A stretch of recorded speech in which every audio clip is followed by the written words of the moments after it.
साथियों नमस्कार।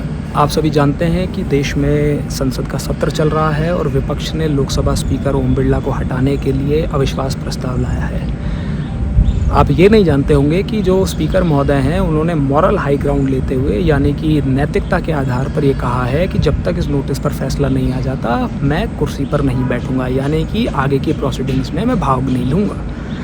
मुझे इस पूरे माहौल से एक बात याद आ गई, एक फ़िल्म याद आ गई। आपको याद होगा एक नायक करके फ़िल्म आई थी जिसमें अनिल कपूर को एक दिन का मुख्यमंत्री बना दिया गया था और अमरीश पुरी से जब उसकी पार्टी के लोगों ने ये पूछा कि चौहान साहब ये क्या करा है, तो चौहान साहब ने कहा कि मैं जनता को मैसेज देना चाहता था कि सीएम की कुर्सी पर किसी ने कीचड़ उछाला तो सीएम ने कुर्सी को लात मार दी।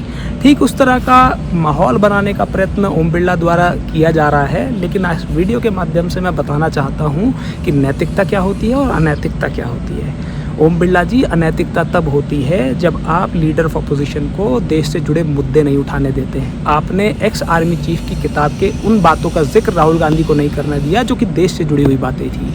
आपने राहुल गांधी जी को बजट पे चर्चा करने नहीं दी। आपने राहुल गांधी जी को जो भारत और अमेरिका की वो डील हुई है जिसमें लगभग भारत के किसान की बलि दे दी गई है, उस पर चर्चा नहीं करने दी।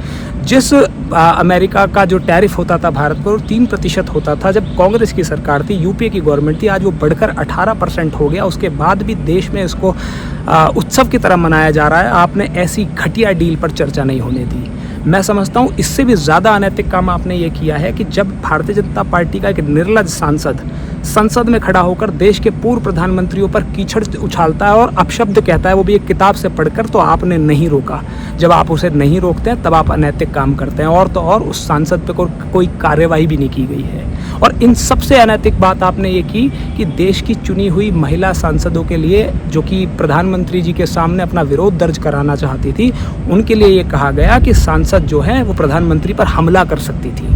हम समझते हैं कि लोकतंत्र में विरोध की जगह होती है और जब भारतीय जनता पार्टी विपक्ष में होती थी तो अनेकों ऐसे मौके आए जब प्रधानमंत्री मनमोहन सिंह जी को ऊपर न सिर्फ कागज उछाले गए, उनको घेर लिया जाता था, क्योंकि सवाल पूछना लोकतंत्र में विपक्ष का अधिकार है।